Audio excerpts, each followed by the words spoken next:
नमस्कार। आज 25 मार्च 2022 को संस्कृत का प्री बोर्ड एग्ज़ाम पेपर था। अब हम आंसर की पर चर्चा करेंगे। पहला प्रश्न है गद्यांश और इसके नीचे प्रश्न दिए हुए हैं। पहला प्रश्न है कस्मात् मनुष्यः।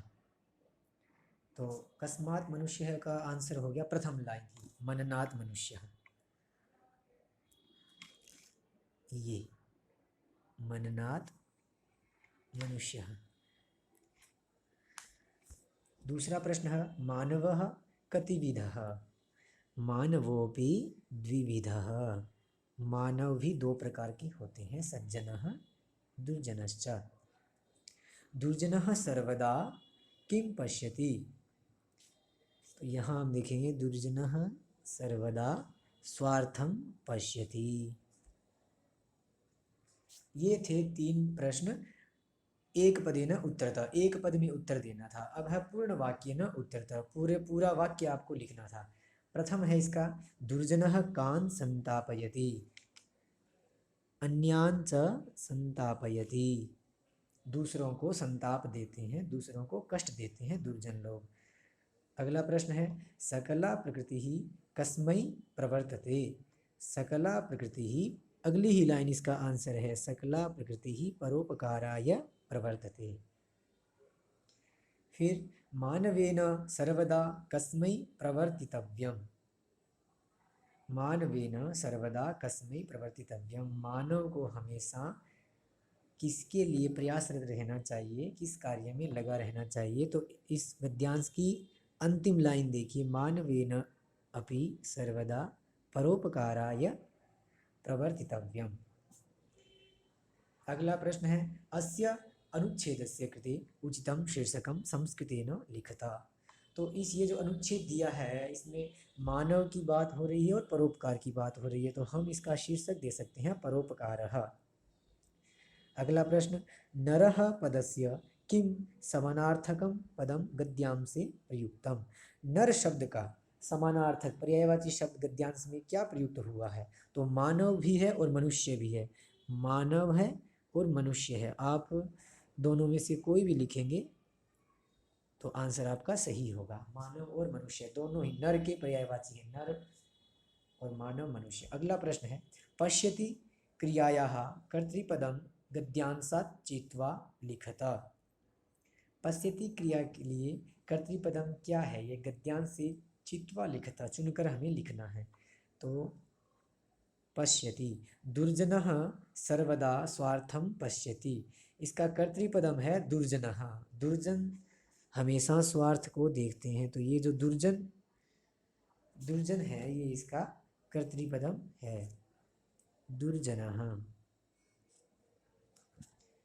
अगला प्रश्न है स्वार्थाय इत्यस्य विलोम पदम गद्यांशात् चित्वा लिखता। स्वार्थाय पद का विलोम पद क्या है, गद्यांश से चुनकर लिखिए। तो स्वार्थाय का है परोपकाराय। अगला प्रश्न सकला प्रकृति ही इत्यनयोः पदयोः विशेष्य पदम किम। सकला प्रकृति ही, समस्त प्रकृति, सकल का मतलब समस्त, समस्त प्रकृति, इन दो शब्दों का, इन दो पदों का विशेष्य पद यहाँ क्या दिया हुआ है। तो हम देखेंगे सकलाः प्रकृति परोपकाराय प्रवर्तते। समस्त प्रकृति परोपकार के लिए उद्यत है, प्रवृत्त रहती है। तो परोपकार शब्द इसका विशेष्य पद हो जाएगा। अगला प्रश्न रचनात्मकं कार्यम। ये भवान दीपेश, आप दीपेश हैं। भवतः विद्यालयः छात्रान् शिक्षा यात्रायै विज्ञान संग्रहालयम नेष्यति। आपके विद्यालय में छात्रों को शिक्षा यात्रा के लिए, एजुकेशन टूर के लिए साइंस म्यूजियम में ले जाया जा रहा है। पितुः आज्ञा प्राप्त्यर्थम लिखिते पत्रे मंजूषा पदानां सहायतया रिक्त स्थानानि पूरयत। आपके स्कूल के स्टूडेंट्स को, स्टूडेंट्स को साइंस म्यूजियम ले जाया जा रहा है, तो आप अपने पिता से आज्ञा ले रहे हैं वहाँ जाने की। इसके लिए आपको पत्र लिखना है। पत्र आपका पूरा लिखा हुआ है, आपको सिर्फ ये मंजूषा में जो शब्द दिए हुए हैं इनको भरना है रिक्त स्थान। हाँ, तो सबसे पहले पूजनीयाः पितृचरणाः, पूजनीय पिताजी सादरम नमामि, सादर पूर्वक आपको नमस्कार करता हूँ, प्रणाम करता हूँ, नमामि।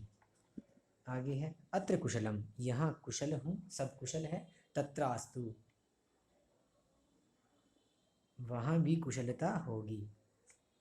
अस्मिन् ग्रीष्मावकाशे वयम, इस ग्रीष्मावकाश में, गर्मियों की छुट्टियों में, वयम हम सब शिक्षा यात्रायै विज्ञान संग्रहालयम गच्छामः, शिक्षा यात्रा के लिए विज्ञान संग्रहालय जा रहे हैं। तीसरे में आएगा शिक्षा यात्रा यही। आगे है विज्ञान संग्रहालये कौतुक जनकानि विविधानि वस्तूनि सन्ति, उस विज्ञान संग्रहालय में कौतुक जनकानि, आश्चर्य पैदा करने वाली विविध वस्तुएं हैं। एतदर्थम वयम सर्वे उत्सुकाः स्मः, एतदर्थम, इसलिए हम सब उत्सुक हैं, वहाँ जाने के लिए बड़े उत्सुक हैं कि वहाँ विविध प्रकार की कौतुक उत्पन्न करने वाली वस्तुएं हैं, उनको देखने के लिए, जाने के लिए हम सब विद्यार्थी, हम सब स्टूडेंट उत्सुक हैं। तत्र गत्वा मम मित्राणि नूतनानि वस्तूनि अपि क्रेष्यन्ति, तत्र गत्वा, वहाँ जाकर, मम मित्राणि, मेरे मित्र, नूतनानि वस्तूनि अपि, नई नई कोई वस्तुएं भी, क्रेष्यन्ति, खरीदेंगे। भवन्तं सविनयं प्रार्थयामि, भवन्तं सविनयम, आपको सविनय प्रार्थयामि, प्रार्थना करता हूँ कि यत् एतत् विज्ञान संग्रहालयम अवलोकनाय, एतत् विज्ञान संग्रहालयम, इस विज्ञान संग्रहालय को अवलोकनाय, अवलोकन करने के लिए, देखने के लिए, माम अनुमति, मुझे अनुमति, प्रदाय उपकुर्वन्तु, प्रदाय, सातवें में आएगा प्रदाय। यत् एतत् विज्ञान संग्रहालयम अवलोकनाय माम अनुमतिं प्रदाय उपकुर्वन्तु।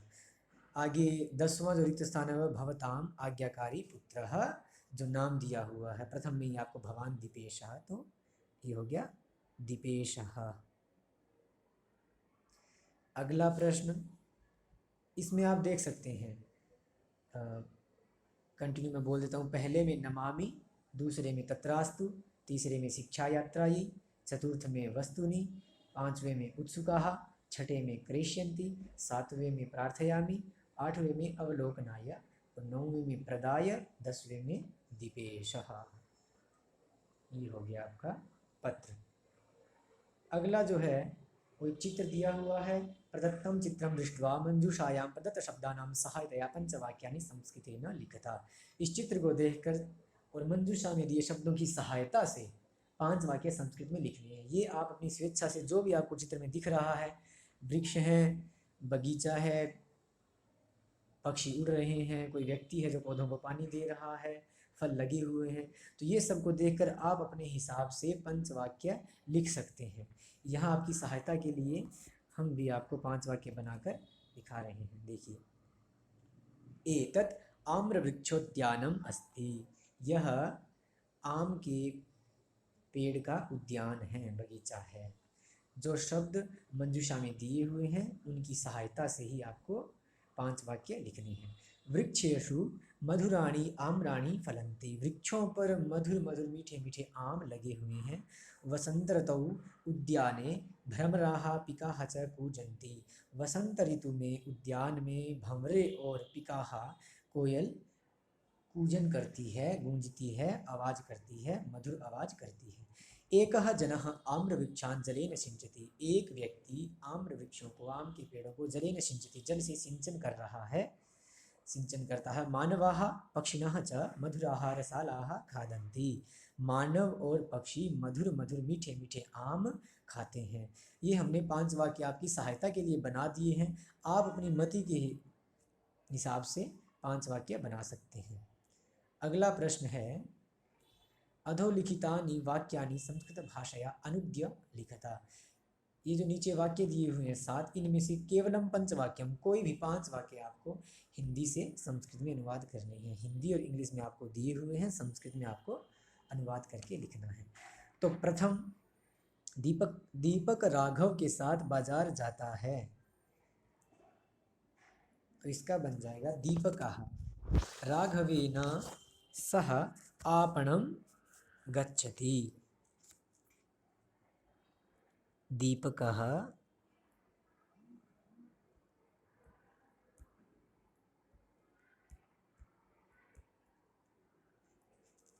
ये पेन नहीं चल पा रही है ढंग से। दीपकः राघवेन सह आपणं गच्छति। दूसरा है विद्या के बिना जीवन व्यर्थ है, तो इसका संस्कृत अनुवाद हो जाएगा विद्याम विना जीवनम व्यर्थम अस्ति। या व्यर्थम इतना पर्याप्त है, आप अस्ति भी लगा सकते हैं। विद्याम विना जीवनम व्यर्थम। तीसरा वाक्य है तुम यहाँ क्यों आते हो। तुम को कहते हैं त्वम, यहाँ अत्र क्यों किमर्थम आते हो आगच्छति। त्वम अत्र किमर्थम आगच्छति। आम मीठा होता है, आम्रम मिष्ठम भवति। आम मीठा होता है। उसने उसके लिए गाना गाया, उसने उसके लिए गाना गाया। उसने सह तस्यै गीतम अगायत। उसने सह उसके लिए तस्यै गाना गाया, गीतम अगायत।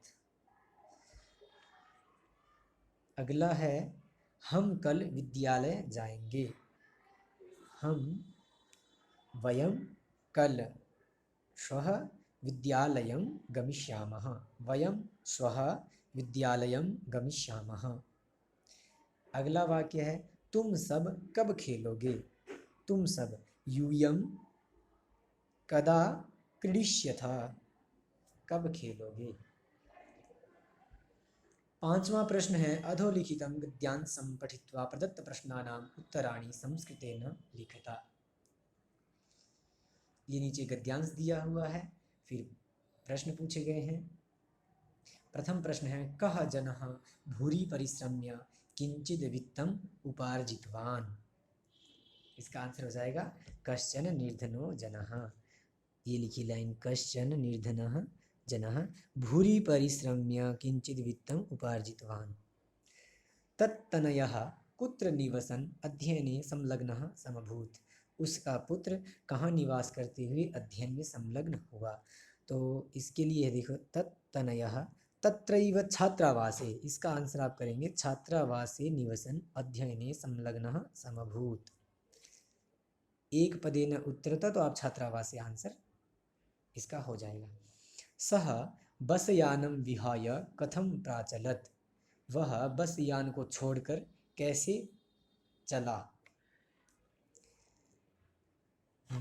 इसका आंसर हो जाएगा सह बसयानं विहाय पदातिरेव प्राचलत। एक पदेन उत्तरत, तो पदातिरेव सही आंसर हो जाएगा। अगला है पूर्ण वाक्य न उत्तरता। पूरे वाक्य से उत्तर देना है। निर्धनः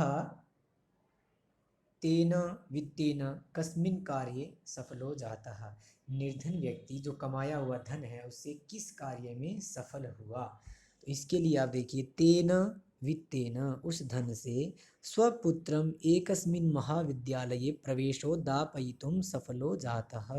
अपने पुत्र को एक महाविद्यालय में प्रवेश दिलाने के लिए वह सफल हो जाता है, अर्थात अपने पुत्र को महाविद्यालय में प्रवेश करवा देता है उस धन से। अगला प्रश्न है पिता किम आकर्ण्य व्याकुलो जातः। पिता क्या सुनकर, आकर्ण्य सुनकर, क्या सुनकर व्याकुल हो जाता है। एकदा सह पिता तनुजस्य रुग्णताम आकर्ण्य व्याकुलो जातः। एक बार अपने पुत्र का उसने सुना कि मेरा पुत्र रोगी है, मेरे पुत्र को रोग हो गया है, किसी प्रकार का बुखार आ गई है इत्यादि, ये सुनकर वह व्याकुल हो जाता है। अगला प्रश्न है निशांधकारे प्रसृते का न स्वभावः। निशांधकारे रात्रि के अंधकार में का न स्वभावः क्या शुभ नहीं होता है। तो यहाँ लिखा है देखिए निशांधकारे प्रसृते विजने प्रदेशे पदयात्रा न स्वभावः। अंधकार में अंधेरे में और विजन प्रदेश में जहाँ पे कोई व्यक्ति ना हो जंगलों में पैदल चलना पद यात्रा न शुभावः। पद यात्रा शुभावः नहीं होती है, शुभ नहीं होती है, अच्छी नहीं होती है। पद यात्रा निशांधकारे अंधकार के अंदर जंगल में पद यात्रा करना शुभ नहीं होता है। अगला प्रश्न है अधोलिखितं पद्यं पठित्वा प्रदत्त प्रश्नानाम उत्तराणि संस्कृतेन लिखता। ये नीचे एक श्लोक दिया हुआ है और फिर कुछ प्रश्न पूछे गए हैं। अब उनका आंसर आपको श्लोक से ही करना है। श्लोक है अवक्रता यथा चित्ते तथा वाची भवेद् यदि तदेवाहु महात्मानः समत्वमिति तथ्यतः। प्रथम प्रश्न है चित्ते का न भवेत्। चित्ते का भवेत्, क्षम्यतां, चित्ते का भवेत्। अवक्रता यथा चित्ते, अवक्रता भवेत्। इसका उत्तर हो जाएगा चित्ते अवक्रता भवेत्। वाची का भवेत्, वाची अपि अवक्रता भवेत्। वाची में भी अवक्रता ही इसका आंसर हो जाएगा। वाणी में, चित्ते का मतलब चित्त में, मन में अवक्रता होनी चाहिए।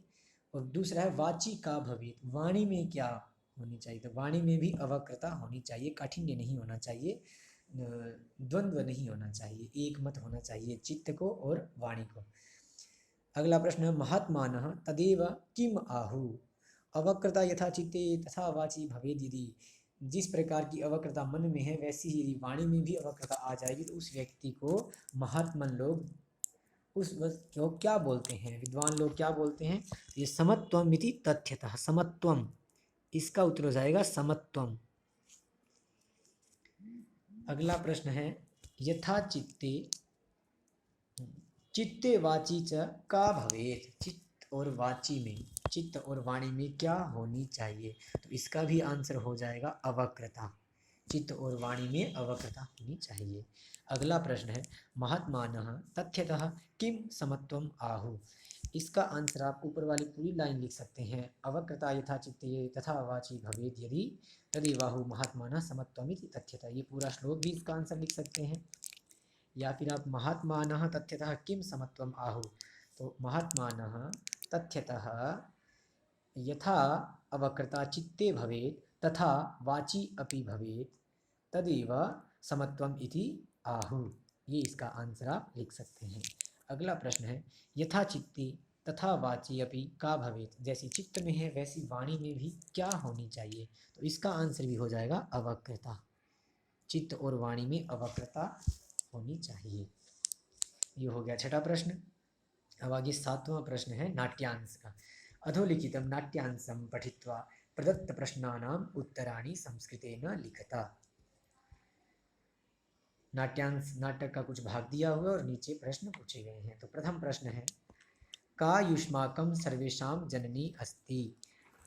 तुम सबकी जननी क्या कौन है, माता कौन है। तो ये देखिए लिखा हुआ है यहाँ अहम प्रकृति ही युष्माकं सर्वेषां जननी ही।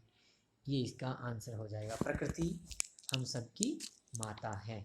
अगला प्रश्न है वयं भवतीं न जानीमः इति के कथयन्ति। वयं भवतीं न जानीमः, हम आपको नहीं जानते हैं। इति के कथयन्ति, ऐसा कौन कहते हैं। तो ये देखिए सर्वे प्राणिनः समवेत स्वरेण। नाटक है तो इसमें पात्र है, ये प्रथम पात्र इसमें दिया हुआ है सर्वे प्राणिनः समवेत स्वरेण। सभी प्राणी समवेत स्वर के साथ क्या कहते हैं, मातः कथयति तु भवती सर्वथा सम्यक परम वयम भवतीं न जानीमः। ये लाइन कौन कहता है, सर्वे प्राणिनः समवेत स्वरेण। तो इसका आंसर हो जाएगा सर्वे प्राणिनः। अगला प्रश्न है तावत केन समयं वृथा मा यापयन्तु। तो किसके साथ या किससे हमें समय वृथा मा यापयन्तु, बेकार समय को नहीं बिताना चाहिए। इसका आंसर हो जाएगा कलहेन। तावत कलहेन समयं वृथा यापयन्तु। प्रकृति कह रही है सर्वेषामेव मत्कृते महत्वं विद्यते यथा समयम, तुम सभी का मेरे लिए यथा समय महत्व है, इसलिए न तावत् कलहेन समयं वृथा यापयन्तु, इसलिए कलह से समय को मत बिताओ, अपितु मिलित्वा, अपितु मिलकर एवं मोदध्वम जीवनम च रसमयम कुरुध्वम, प्रसन्नता से जीवन को बिताओ और अपने जीवन को रसमय करो। अगला प्रश्न है